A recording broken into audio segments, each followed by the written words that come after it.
Անտալիայի ֆորումի հետ կապված հա տեղեկություններ կան, որ մասնակցությունն այս անգամ չի լինելու, եթե դա ոչ պաշտոնական տեղեկություններ են։ Չէ, ոչ պաշտոնական։ Նախարարությունից կհայտնեն հավանաբար։ Բայց չմասնակցելու մասին որոշում չկա, պարոն Ռուբինյան։ Այս տարի չգնալու այդ ֆորումը։ Ասում եմ, երբ որ ժամանակը գա, դեռ մի քանի օր կա, մինչև դա կտեսնենք ով կմասնակցի կամ չի Ռուսաստանի հետ կապված է վերջին այցից հետո Նիկոլ Փաշինյանի հայ գործարանի հանդեպ համակարգի քաղաքական համատեքստունի կոնյակի գործարանի հետ կապված հիմա ջերմուկի գործով է վերաբացվել։ Ինչ է վերաբացվել։ Ես չեմ տեսել պարոն Սիմոնյանը ինչ է գնացել, բայց ենթադրում եմ, սա զուտ իմ ենթադրությունն է, որ երևի ինպես զայրացել է, որ որոշ հայաստանյան լրատվամիջոցներ իրենց տերերի հրահանգով փորձում են ստեղծել մի տպավորություն, թե իբր ինչ-որ տնտեսական խնդիրներ կան, ոչ մի խնդիր չկա, հանգիստ եղեք։ Դե մի վարդ, ես էլ ձեր հարցին պատասխանեցի։ Դե ասեցի չկա։ Բացած է։ Թե Պուտինը, թե Օվերչուկը շատ կոշտ հայտարարություններ հնչեցրեցին, այստեղ էլ դա շարունակվեց, օրինակ գալիս մունեն ասում են, եթե գազի գինը թանկանը, կամ ամբիատումից համ հապտի։ Բայց ինչի պետք է գազի գինը թանկանը։ Դե ձեր դիմարկի։ Չէ, մի վայրկյան ինչի պետք է թանկանը։ Մի վայրկյան ես ձեր հետ չեմ, Ռուսաստանի Դաշնության նախագահը նման ակներ չի արել։ Ձեզ եմ հարցում, ինչի պետք է թանկանը։ Այսինքն ակներ Մի վայրկյան, չի հնչել, գազի գինը ինչի պետք է թանկանա։ Մի վայրկյան, դուք նկատի ունեք, որ Ռուսաստանը պետք է, չգիտեմ, ինչ-որ պայմանավորվածություններ չկատարի, թշնամական գործողություններ կատարի, ինչի համար։ Նման ակնար կանում են հայաստանյան որոշ քաղաքական ուժեր եւ նրանց ենթարկվող լրատվամիջոցներ, սերի բարեկամներ։ Երբ որ Ռուսաստանի փոխվարչապետը Ես թիրախավորում եմ լրատվամիջոցներին։ Մի վարքյան, ես թիրախավորում եմ լրատվամիջոցներին, ես թիրախավորելու եմ լրատվամիջոցներին։ Ուզում եմ բոլորդ իմանաք, որ ձեզնից բոլոր այն լրատվամիջոցները ձեզնից, ովքեր թափանցիկ չեն ներկայացնում իրենց ֆինանսական աղբյուրները, հայտնվելու են իմ թիրախի ներքո։ Հիմիկվանից իմացեք։ Ինչ վերաբերում, ես նույնիսկ չգիտեմ դուք որտեղ։ Շատ լավ, հեչ թափանցիկ չի, ես չգիտեմ ով է ֆինանսավորում, իդեպ շնորհակալ կլինեմ, եթե հայտնեք իմանաք։ Դե հայտնեք իմանաք, հայտնեք բոլորս իմանանք, ով է ֆինանսավորում։ Բայց ներողություն, իմ մայրը խմբագիր չի, մի վարքյան էլի, ես ձեզ խնդրում եմ նախ ձեզ պահեք դաստիարակված, ոչ մի դաստիարակված մարդ չի կա։ Մի վարքյան, ուրեմն լավ չի դաստիարակել իմ մայրիկը ձեզ, որովհետև դաստիարակված մարդը երբեք որևէ մարդու չի ասի հարգեք ձեր մոր հիշատակը։ Իսկ հիմա լռեք, այո, ուրեմն ես ցավում եմ, որ իմ մայրիկը ձեզ լավ չի դաստիարակել, բայց լավ է դաստիարակել։ Հիմա անցանք հաջորդ հարցերին։ Հիմա լռեք, լռեք։ Ավարտելով թեման, ձեր այս փուչիկը, որը դուք ուզում եք փչել, թե իբր Ռուսաստանի հետ տնտեսական խնդիրներ կա, ես հասկանում եմ դուք ինչ եք այդ փուչիկը ուզում փչել, որովհետև օրինակ Կալուգացի օլիգարխը պատրաստվում է դա դարձնել իր քաղաքական կամպանիայի մաս։ Այդ փուչիկը փչել չի ստացվելու, այլ հարցեր։ Ասում է փուչիկ պարոն Ռուբինյան, բայց Ռուսաստանի փոխվարչապետը ասում է, որ Հայաստանի հետ օրինակ պայմանավորված։ Ռուսաստանի փոխվարչապետը նման բաներ ասում է 1 տարի առաջ, 2 տարի առաջ, ասեք, լավ չի, չէ՞, ասեք։ Հայտարարում է, ասում է Հայաստանի գործընկերների հետ պայմանավորվում ենք մի բան եւ Ոնց ուզում եք դուք կարող եք հեռանալ։ Դուք կարող եք երեխեք հարց ունեմ, կթողեք։ Կարող եք բոլոր այն լրագրողները այստեղ ներկա, ովքեր որ լավ չգիտում են փաստից, որ ես բարձրացնում եմ իրենց ֆինանսական աղբյուրների հրապարակման հարցը, ազատ շատ լավ։ Դե հարցը ստամ էլի, պարոն։ Բոլոր այն լրագրողները, ովքեր ուզում են լքել այս ճեպազրույցը, ազատ են դա անել։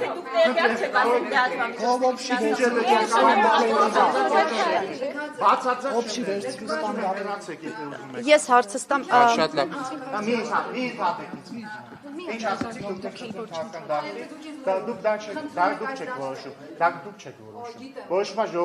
ժողովուրդը կորոշի ով կհեռանա քաղաքական դաշտից թե ոչ, ու նաև ես վստահ եմ, որ ժողովուրդը կտա մեզ մանդատ այնպես անել, որպեսզի լրագրողները եւ լրատվամիջոցները, որոնք սնվում են տարբեր օլիգարխների կողմից, իրենք ստիպված են լինելու հրապարակել իրենց ֆինանսական աղբյուրները, ու մարդիկ իմանալու են, թե լրագրողները ովքեր գալիս քաղաքական ելույթներ են ունենում, ոչ թե հարցեր են տալիս այլ քաղաքական ելույթներ, ում պատվերով են դա անում։ Այնինչ մարդիկ իմանալու են, դուք կոնկրետ դուք ում պատվերով եք օրինակ գալիս են բաներ անում։ Դե լավ, արդեն գնացեք, դե արդեն գնացեք, խանգարում եք։ Խնդրեմ սերի, մի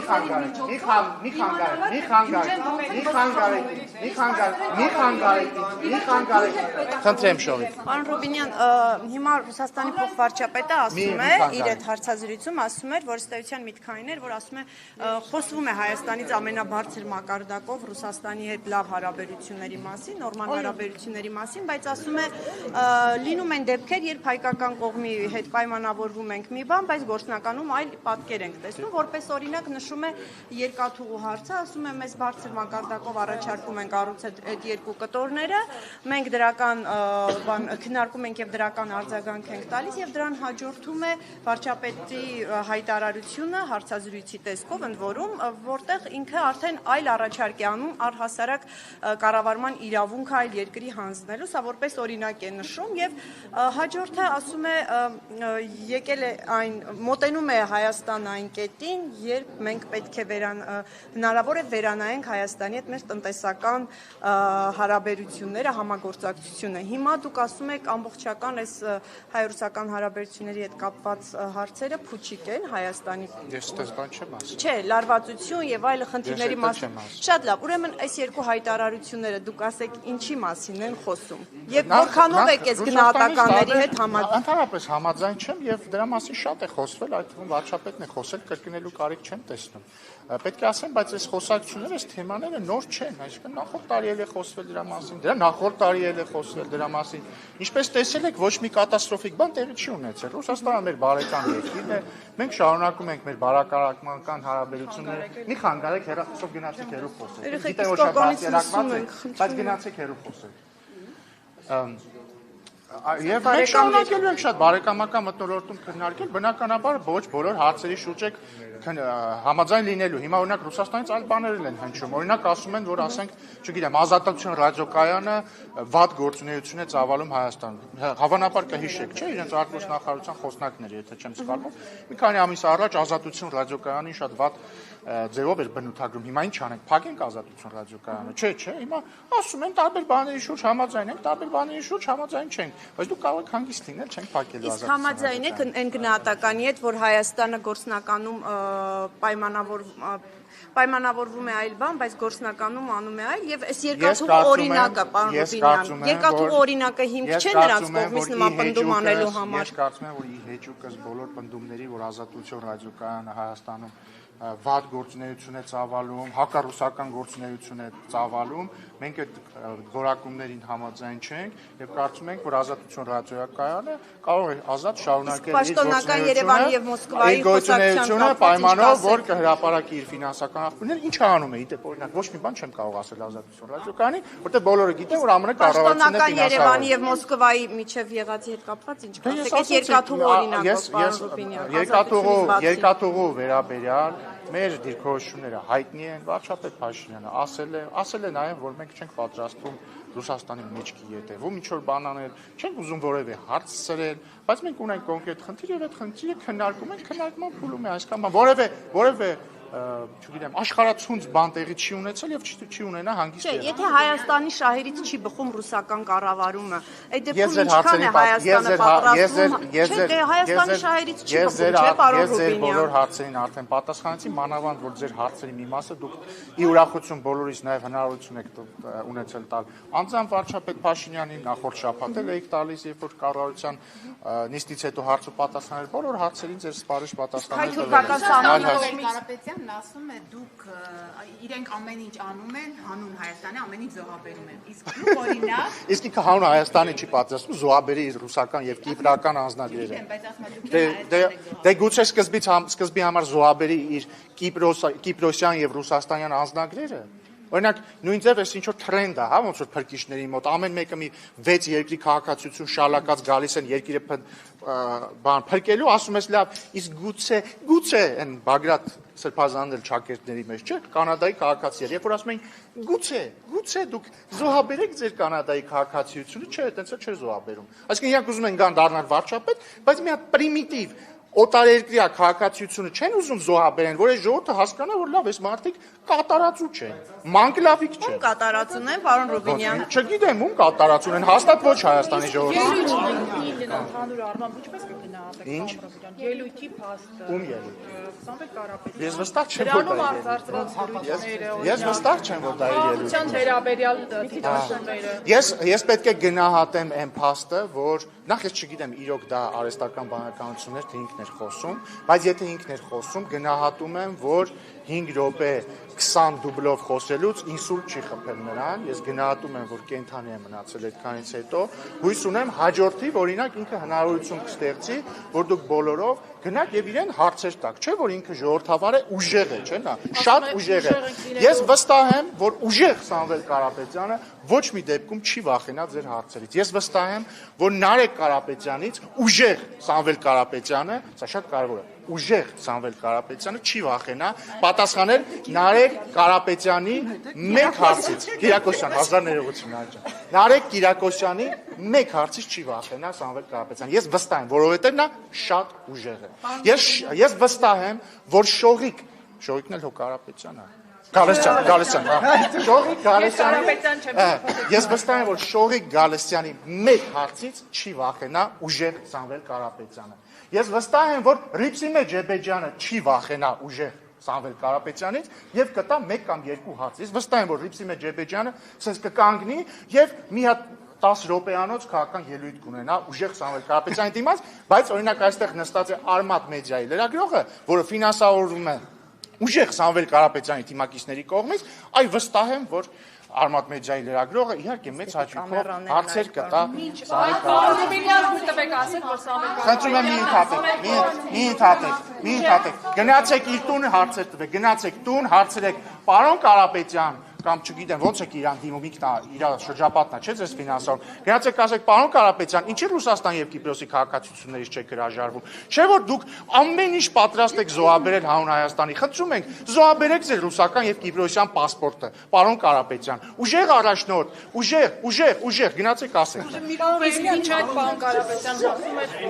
ուժեղ բանակցող են լինելու, ուժեղ են լինելու Մոսկվայում, Շատ լավ, 20 դուբլից ապա։ Ես ուզում եմ մի հարց բացատրել։ Պեկինում, Եթե եկեք մի պահ ընդունենք, որ Սամվել Կարապետյանի ելույթը, այս վերջին հանրավակին, իրական է, 50-50 անկեղծ եմ ասում, չգիտեմ, կամ իրական է, կամ անբնական է։ Բայց եթե բնական է, դա նշանակում է, որ այդ մարդը մի հատ 6 րոպեանոց ելույթը ձայնագրել է 20 դուբլից։ Այսինքն ակնհայտ է, չէ՞, դուք բոլորը լրագրողներ եք հասկանում եք, որ նախադասություն առ նախադասություն են ձայնագրել։ Ինքը այդ ուժեղ բանակցելը ո՞նց է անելու։ Այսինքն գնալու է 20 դուբլից բանակցի, գնալու է ասելու է Здравствуйте, многоуважаемый, այսինչ, հետո զգալու է, որ սխալ արեց, հետո նորից է ասելու, հա դուբլերով են անելու։ Հաջորդը, դուք հասկանում եք, չէ՞ որ այդ մարդու ամենապարզ եւ պրիմիտիվ խոսելու ունակությունը կասկածի տակ է, հասկանում եք, ուժեղ առաջնորդի խոսելու ունակությունը ընդ որում ոչ միայն հայերենով, ռուսերենով, չգիտեմ, ճապոներենով, հունարեն չգիտեմ, Կիպրոսի քաղաքացիա, չգիտեմ, հունարեն գիտի, չգիտի, գուցե հունարենից է մարդը ուժեղ, թող հունարեն մի հատ ելույթ ունենա, հասկանանք, որ ուժեղ է։ Բայց ինքնին այդ փաստն է կասկածի տակ, ինքը ո՞նց է բանակցելու։ Ես վստահ չեմ, որ ինքը կարող է բանակցել որևէ մեկի ձեր հետ, ես վստահ չեմ, որ ինքը Նարեկ Կիրակոսյանի հետ կարող է բանակցել, ելույթ մնաց ինչ-որ մեկի հետ բանակցել։ Վարչապետին հանդիպել էին լեզվով են շփվել, Չգիտեմ, բայց լավ հարց է, պետք է հարցնել, հա։ Ընտրական օրենսգրքի փոփոխությունից հետո փաստորեն անձնանուն հնարավոր չի ընդգրկել։ Ինչ եք կարծում, իրենք գրանցվել են մյուս անունով, հնարավոր է գրանցվել են ռեգիստրում են մյուս անունով։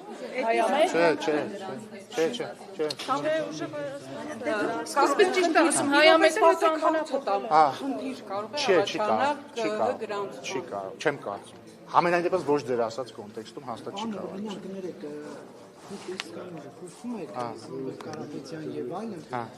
Դուք ունեք օրինակ համակարգման ոլորտ, օրինակ հայ-թուրքական հարաբերություններ։ Ըստ էության այս ընթացքում որևէ ձեռքբերում արձանագրում չունեք, որ գայկաննեիք հայ լրագրողների դիմացու եթերում ձեր ձեռքբերումներից խոսեիք, այլ ոչ թե ընդդիմադիր ուժերից մեկին 10-10։ Չհասկացա, դուք եք, բայց դուք եք հարց տալիս ընդդիմադիր ուժերից մեկի մասին։ Հարց մի տվեք չանդառնա։ Հիմա հարց եմ տալիս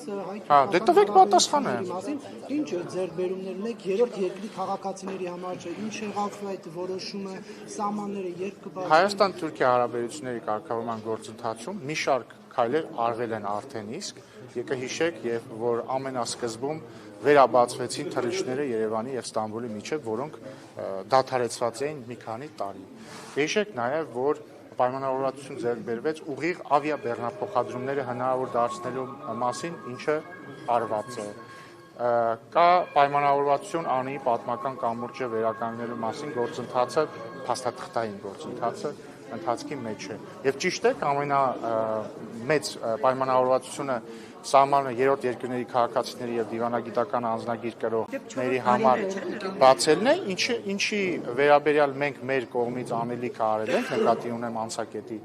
վերականգնումը,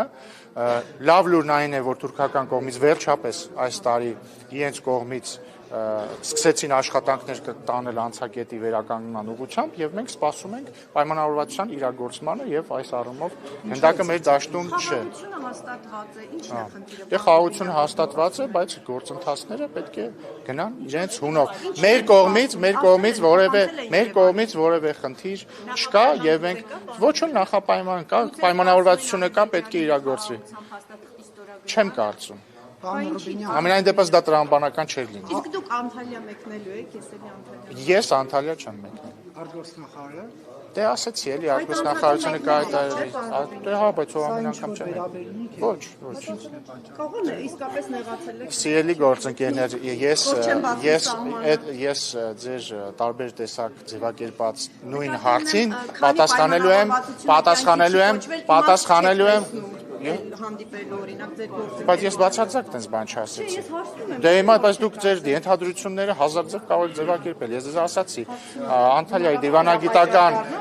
Անտալիայի դիվանագիտական ֆորումին կլինի ներկայություն, կիմանաք ինչ մակարդակով, ոնց եւ երբ։ Պարոն Ռուբինյան, ապրիլի 24-ին կառավարական պատվիրակություն Ծիծեռնակաբերդի հուշահամալիր այցելելու է, թե ոչ։ Բայց ամեն տարի այցելում է, ենթադրում եմ այս տարի։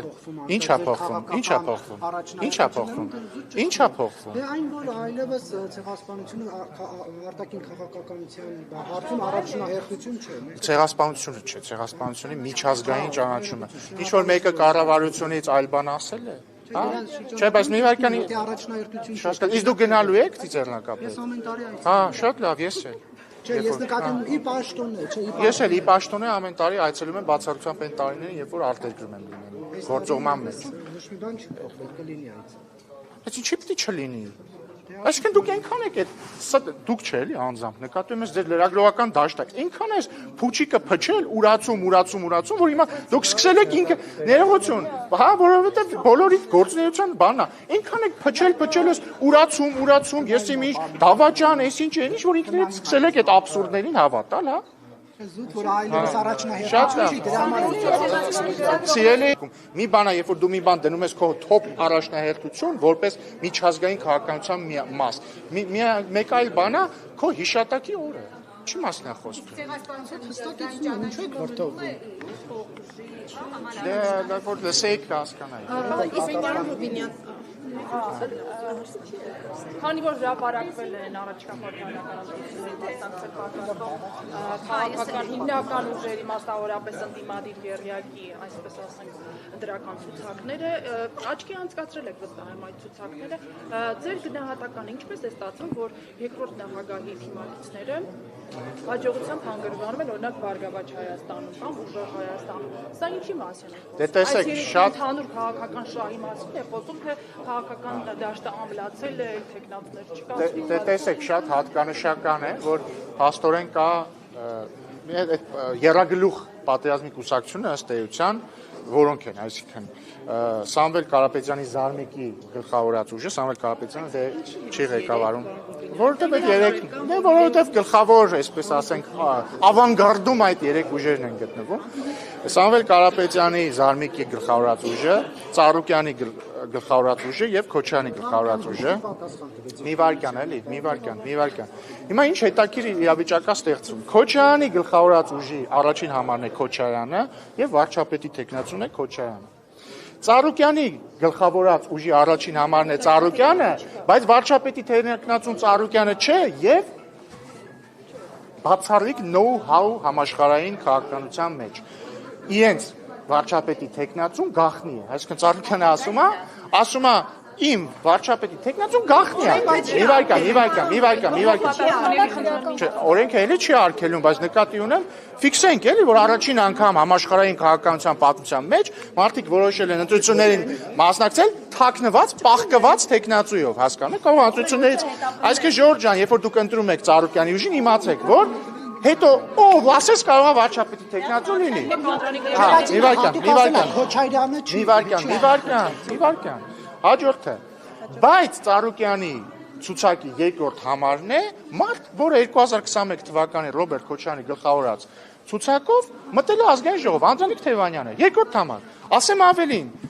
Տիկին Էլինար Վարդյանը, որ հենց հիմա Քոչարյանի ուժից պատգամավոր է, Ծառուկյանի ցուցակում։ Արեգնազ Մանուկյան եւ այսպես շարունակ։ Հաջորդը։ Մի վարքան էլի, արա Ժորժ ջան, սիրելի բարեկամներ, կթողեք ես հարցս ավարտեմ պատասխանս, հետո կտակ ձեր հաջորդ հարցը, բայց դրա հարց չէ, էլի ռեպլիկ է։ Հետո գալիս է Սամվել Կարապետյանի Զարմիկի գլխավորած ուժը։ Երկրորդ տեղում, էլի երկրորդ ցուցակում երկրորդ համարը, մարդ, որը Քոչարյանի փաստաբանն է, եւ որը 21 թվականին Քոչարյանի ցուցակով դարձել է պատգամավոր Արամ Վարդևանյանը։ Հիմա ինչ է ստացվում։ Այդ պատերազմի երրագլուխ կուսակցությունում իրենք իրար հետ ունեն իրանց մեջ քանի հատ վարչապետի տեխնացու, գիտեք, 1։ Որովհետև ռուսաստանցի օլիգարխը չի կարող լինել վարչապետի տեխնացու, որովհետև ինքը Ռուսաստան եւ Կիպրոսի քաղաքացի է։ Ծառուկյանը ինքը տեխնացու չի, ասում է չեմ ասիով այն տեխնացու, այսինքն այդ երեք ուժերի մեջ հանրագումարով կա մեկ վարչապետի տեխնացու, Քոչարյանն է։ Հիմա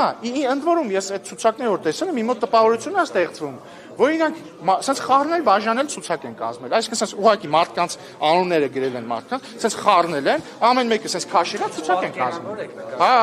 հատուկ, բայց Գագիկ Ծառուկյանը հստակ հարցին պատասխանացեց, որ ինչ ուզում է լինի, թեկուզ Նիկոլ Փաշինյանին հեռացնելու միակ, թույլ տվեք հարցը։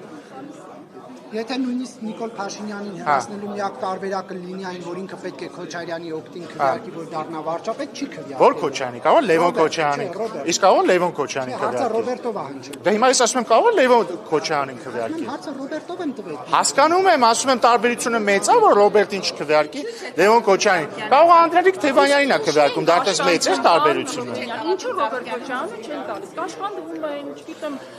բացասական ռեյտինգն է պատճառը, մտածում եմ, եթե անունը տան ժողովուրդը չի Ընդ որում նաև գիտեք ինչն է շատ հատկանշական, որ Ծառուկյանը ասում է մեզ թարմ դեմքեր են պետք։ Ասենք թարմ դեմքը ով է, Քոչարյանն է թարմ դեմքը, ինքը Ծառուկյանն է թարմ դեմքը։ Ֆիզիկապես գուցե լավ է պահպանվել, բան չունեմ ասելու, բայց ինչով է ինքը թարմ, ասենք Ծառուկյանը ինչով է թարմ, կամ ներողություն, ասենք Ռուսաստանցի օլիգարխի ի՞նչն է թարմ, Ռուսաստանցի օլիգարխի հարազատ եղբայրը, երբ որ մարտի 1 էր անում, երբ որ Երևանի կենտրոնում 10 հոգի սպանում էին երեկոյան, Ռուսաստանցի օլիգարխի եղբայրը ՀԿ խմբակցության ղեկավարն էր։ Դրանից հետո նշանակվել է Սերժ Սարգսյանի աշխատակազմի ղեկավար։ Դրանից հետո եղել է ՀԿ խմբակցության անդամ, ու եղել է նաև ՀԿ գերագույն կոռուպցիա կա։ Տարեթիվը չեմ հիշի, բայց Բայց գիտեք չէ՞ որ խաբել է։ Իշտղան ասում է, որ տեսնա կոռուպցիոնի դրսևորումները անհամաձայն։ Բայց գիտեք որ խաբել է, ուզում եք ապացուցեմ որ խաբել է։ Ռուսաստանցի օլիգարխ Սամվել Կարապետյանի եղբայրը Կարեն Կարապետյանը 2017 թվականին ընտրություններում մասնակցել է ՀՀԿ ցուցակով, ընտրվել է ՀՀԿ պատգամավոր եւ մինչեւ Թավշյա հեղափոխությունը շարունակել է լինել ՀՀԿ պատգամավոր եւ ՀՀԿ անդամ։ Չի միացել։ Այսինքն խափում են, հասկանում եք, ասում է տեսել է, ասում են անհամաձայնություններ ունեցել ՀՀԿ-ի հետ։ Ասենք ոնց հնարավոր 2017 թվականին անհամաձայնություն ունենալ ՀՀԿ-ի հետ եւ ՀՀԿ ցուցակով դառնալ պատգամավոր։ Դե ուրեմն թող չասեն, որ չի մնացել, այսինքն ՀՀԿ-ի հետ է։ Դա նույնն է, որ ես ասեմ, ես Նիկոլ Փաշինյանի հետ որևէ կապ չունեմ։ Ասենք 7 տարի է падգամավոր եմ ԿՊ-ի, ես Նիկոլ Փաշինյանի հետ կապ չունեմ։ Ինձ հարց մի տվեք, ես կապ չունեմ։ Սամվել Կարապետյանը լավ հարաբերություններ Ինչ։ Կարող եմ, բայց ես թիմի հետ եմ, չէ՞։ Այսինքն տրամաբանական չի, չէ՞ որ հիմա ես ասեմ, գիտեք ինչ կա, ես ԿՊ-ի հետ կապ չունեմ։ Ասենք ԿՊ խմբակցության падգամավոր եմ, բայց կապ չունեմ, հա։ Պարոն Ռուբինյան, մի տեսանյութ հրապարակվեց, որտեղ Նիկոլ Փաշինյանի դատարանում ըստ էության դատվում էր Հակոբ Ասլանյանը, պայմանական ասած դատարանում, եւ հարց էր տալի վարչության նիստում։ Եվ հարց էր տալի պատկերավորը որն է։ Եվ հարց էր տալիս, ասում եք ձեր падգամավոր դառնալու հարցում ձեր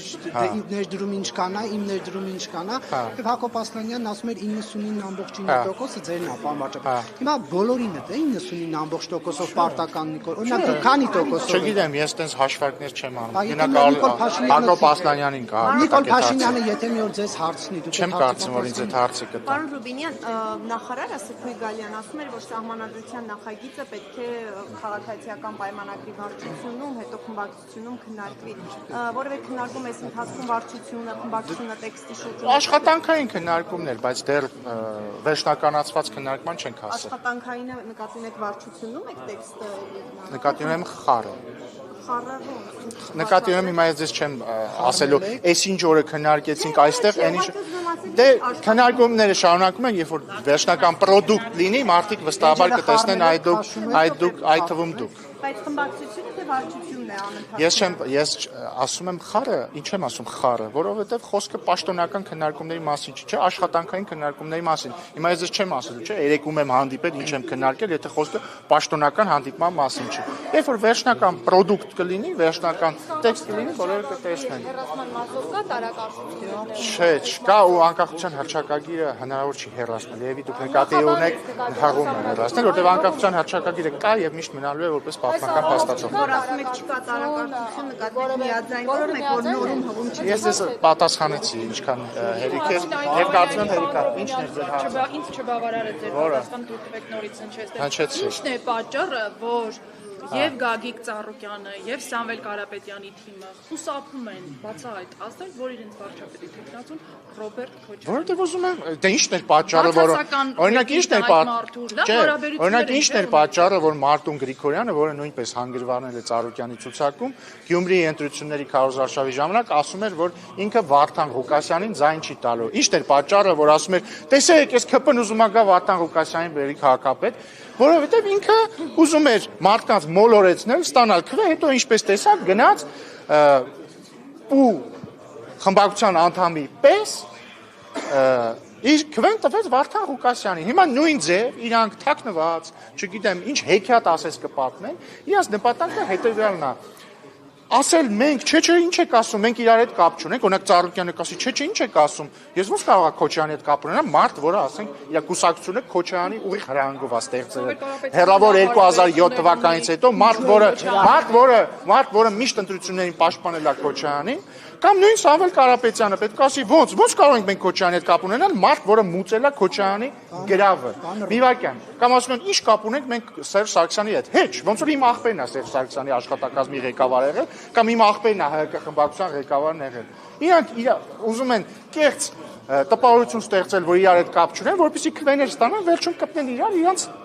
սիրելի Գյումրիի սցենարը անեն մեկ տարբերությամբ։ Եթե Գյումրիում Գյումրիի սցենարի արդյունքում 6 ամիս հետո Վարդան Ղուկասյանը ձերբակալվեց կաշառակերության մեղադրանքով, այս դեպքում ոչ ոք չի ձերբակալվելու կաշառակերության մեղադրանքով, որովհետև կաշառակերությունը, ինչպես հին եւ բարի ժամանակներում, դառնալու է ոչ միայն դատապարտելի, այլ նաեւ շատ ողջունելի, ազգահաճո, ազգանվեր, ազգային, հարգարժան գործողություն։ Շնորհակալ եմ։ Պարոն Ռուբինյան, դուք եք փաստորեն խուսափում։